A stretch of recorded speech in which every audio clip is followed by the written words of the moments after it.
श्रीमद् भागवत गीता अध्याय 5 कर्म संन्यास योग। अर्जुन कहते हैं, हे प्रभु, कभी आप संन्यास माध्यम से कर्म करने के लिए कहते हैं और कभी निष्काम माध्यम से कर्म करने के लिए कहते हैं। इसीलिए इन दोनों में मेरे लिए जो परम कल्याणकारी हो उसे कहिए। श्री भगवान ने कहा, संन्यास माध्यम से किया जाने वाला कर्म और निष्काम माध्यम से किया जाने वाला कर्म, ये दोनों ही परम श्रेय को दिलाने वाले हैं, परंतु संन्यास माध्यम की अपेक्षा निष्काम कर्म योग श्रेष्ठ है। हे महाबाहो, जो मनुष्य न तो किसी से घृणा करता है और न ही किसी की इच्छा करता है, वह सदा संन्यासी ही समझने योग्य है, क्योंकि ऐसा मनुष्य राग, द्वेष आदि सभी द्वंद्वों को त्याग सुख पूर्वक संसार बंधन से मुक्त हो जाता है। अल्पज्ञानी मनुष्य ही संन्यास योग और निष्काम कर्म योग को अलग अलग समझते हैं, न कि पूर्ण विद्वान मनुष्य, क्योंकि दोनों में से एक में भी अच्छी प्रकार से स्थित पुरुष परम सिद्धि को प्राप्त होता है, अर्थात दोनों प्रकार के कर्मों का बराबर फल मिलता है। जो फल ज्ञान योगियों को प्राप्त होता है वही निष्काम कर्म योगियों को भी प्राप्त होता है। इसलिए जो मनुष्य संन्यास योग और निष्काम कर्म योग दोनों को फल की दृष्टि से एक समान देखता है, वही वास्तविक सत्य को देख पाता है। हे महात्मा, निष्काम कर्म योग के आचरण के बिना संन्यासी जीवन योग का कारण आता है, और भगवान के किसी भी एक स्वरूप को मन में धारण करने वाला निष्काम कर्म योगी परब्रह्म परमात्मा को शीघ्र प्राप्त हो जाता है। कर्म योगी इंद्रियों पर विजय प्राप्त करने वाला होता है और परमात्मा में निष्काम भाव से मन को स्थित करके कर्म करता हुआ भी कभी कर्म से लिप्त नहीं होता। कर्म योगी परम तत्व परमात्मा की अनुभूति करके दिव्य चेतना में स्थित होकर देखता हुआ, सुनता हुआ, स्पर्श करता हुआ, सूंघता हुआ, भोजन करता हुआ, चलता हुआ, सोता हुआ, सांस लेता हुआ, सब प्रकार से यही सोचता है कि मैं कुछ भी नहीं, वह सब कर्मों का कारण ईश्वर को मानता है। कर्म योगी बोलता हुआ, त्याग ग्रहण करता तथा आंखों को खोलता और बंद करता हुआ भी यही सोचता है कि सभी इंद्रियां अपने अपने विषयों में प्रवृत्त हो रही हैं। ऐसी धारणा वाला होता है, अर्थात कर्म योगी जो भी कार्य करते हैं वह शास्त्र अनुकूल और लोक हित के लिए ही होती है। कर्म योगी सभी कर्म फलों को परमात्मा को समर्पित करके निष्काम भाव से कर्म करता है, इसीलिए उसको पाप कर्म कभी स्पर्श नहीं कर पाते। जिस प्रकार कमल का पत्ता जल को स्पर्श नहीं कर पाता है, कर्म योगी निष्काम भाव से शरीर, मन, बुद्धि और इंद्रियों के द्वारा केवल आत्मा की शुद्धि के लिए ही कर्म करते हैं। कर्म योगी सभी कर्म के फलों का त्याग करके परम शांति को प्राप्त होता है, और जो सिर्फ फल की इच्छा से ही कर्म करते हैं वह तो 84 लाख योनियों में ही भटकते रहते हैं। शरीर में स्थित जीवात्मा मन से समस्त कर्मों का परित्याग करके वह न तो कुछ करता है और न ही कुछ कर पाता है।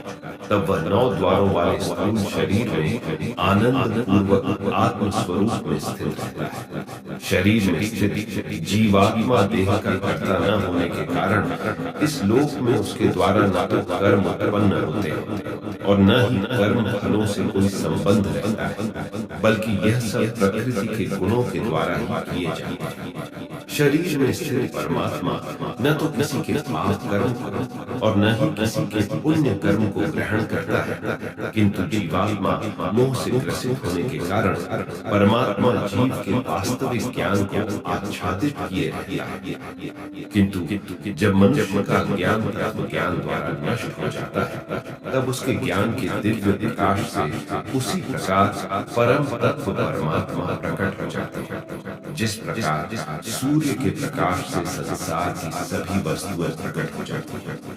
जब मनुष्य बुद्धि और मन से परमात्मा की शरण ग्रहण करके परमात्मा के ही स्वरूप में पूर्ण श्रद्धा भाव से स्थित होता है, तब वह मनुष्य तत्व ज्ञान के द्वारा सभी पापों से शुद्ध होकर पुनर्जन्म को प्राप्त न होकर मुक्ति को प्राप्त होता है। तत्व ज्ञानी मनुष्य विद्वान ब्राह्मण और विनम्र साधु तथा गाय, हाथी, कुत्ता और नर एक समान दृष्टि से देखने वाला होता है। तत्व ज्ञानी मनुष्य का मन संभाव में स्थित रहता है। उसके द्वारा जन्म मृत्यु के बंधन रूपी संसार को जीत लिया जाता है, क्योंकि वह ब्रह्मा के समान निर्दोष होता है और सदा परमात्मा में ही स्थित रहता है। तत्व ज्ञानी मनुष्य न तो कभी किसी भी प्रिय वस्तु को पाकर हर्षित होता है और न ही अप्रिय वस्तु को पाकर विचलित होता है। ऐसा स्थिर बुद्धि मोह रहित ब्रह्म को जानने वाला सदा परमात्मा में ही स्थित रहता है। तत्वज्ञानी मनुष्य बाहरी इंद्रियों के सुख को नहीं भोगता, बल्कि सदैव अपनी ही आत्मा में रमण करके सुख का अनुभव करता है। ऐसा मनुष्य निरंतर परब्रह्म परमात्मा में स्थित होकर असीम आनंद को पाता है। हे पुत्र अर्जुन, इंद्रिय और इंद्रियों के सहयोग से उत्पन्न होने वाले यह भोग प्रारंभ में सुख देने वाले होते हैं और अंत में यही इंद्रियों के विषयों का भोग दुख का कारण बनता है। इसी कारण तत्वज्ञानी कभी भी इंद्रिय सुख नहीं भोगता है। जो मनुष्य शरीर का अंत होने से पहले ही काम और क्रोध से उत्पन्न होने वाले वेग को सहन करने में समर्थ हो जाता है, वही मनुष्य योगी और वही इस संसार में सुखी रह सकता है।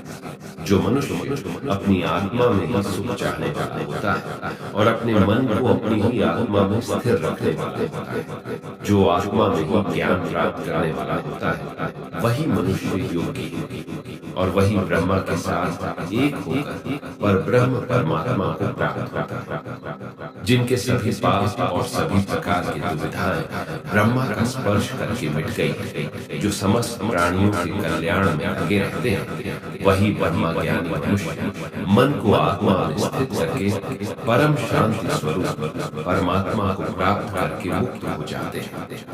जो मनुष्य सभी सांसारिक इच्छाओं को त्याग चुका है, जिसे हर काम हर वस्तु में सिर्फ परमात्मा ही दिखाई देता है, वही पुरुष परमात्मा को प्राप्त कर पाता है। सभी इंद्रिय विषयों का चिंतन बाहर ही त्याग कर और आंखों की दृष्टि को दोनों भौहों के मध्य में केंद्रित करके प्राण वायु और प्राण वायु की गति नासिका के अंदर और बाहर सम करके मन सहित इंद्रियों और बुद्धि को वश में करके परमात्मा का ध्यान करने वाला योगी मोक्ष को प्राप्त होता है। ऐसा मुक्त पुरुष मुझे सभी आज्ञाओं और तपस्याओं को भोगने वाले सभी लोगों और देवताओं का परमेश्वर तथा संपूर्ण जीवों पर उपकार करने वाला परम दयालु एवं हितैषी समझता है और ऐसा मनुष्य परम शांति को प्राप्त होता है। इस प्रकार उपनिषद, ब्रह्म विद्या तथा योग शास्त्र रूप श्रीमद् भगवद गीता के श्री कृष्ण अर्जुन संवाद में कर्म संन्यास योग नाम का 5वां अध्याय